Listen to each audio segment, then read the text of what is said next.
am really bothered by those amphibians which are in danger of extinction. What a shame. Oh, but before I get on with that, let me take care of my house.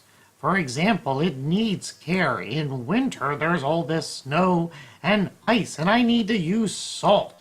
Lots and lots of salt. Salt everywhere, so that there isn't any ice or snow anywhere near my house. And then comes springtime, I have my garden, and later in summer my fruit trees. Ah, but the weeds, I hate picking them. I just use herbicide everywhere. And I hate the bugs which go on my apples, so I put insecticide everywhere. And as I manage my property, there's this little wetland in the back of my property. I'm thinking I'm just going to drain it and maybe, I don't know, put a garden or a path there. And ooh, I don't even know what those little globby things floating in the water are. So, I'm going to manage my property the way I always do. What was I saying about amphibians, though? It is easy to not be aware of the amphibians around us. Many of them only come out at night. Some of them burrow underground for much of the year. We may not notice the eggs developing in the small pool in the back of our property or developing under the moist log.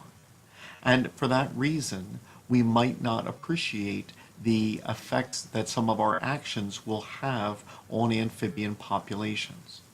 When we use salt in winter One on observes roads in and on these driveways, eggs that this the then green algae dissolves have and then affects become the quite soil prevalent and water to the and detriment of are amphibians. predominantly Studies in a might show, for example, non-modal phase. that And amphibians so are this seems to be a thriving symbiotic more farther relationship from the roads where near the your house algae because would of be the salt benefiting which is from applied in wintertime. the place to live that the egg Pesticides gives them, such as herbicides in the carbon gardens dioxide being and given insecticides off by the over developing embryo, plants and such as perhaps fruit the trees. nitrogenous This waste then might be useful gives for the algae as well. the soil In additional contrast, chemicals which the can be embryo would detrimental potentially to amphibians. Amphibians which rely on water for reproduction, which often breathe through their skin, and which must be kept moist.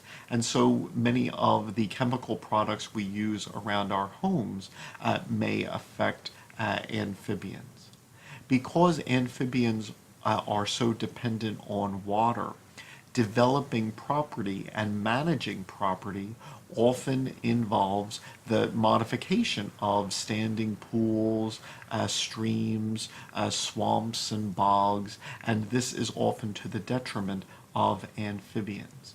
And so, amphibians can be protected if we are simply conscious of the amphibians which may be living near our homes and try to minimize our impacts on them.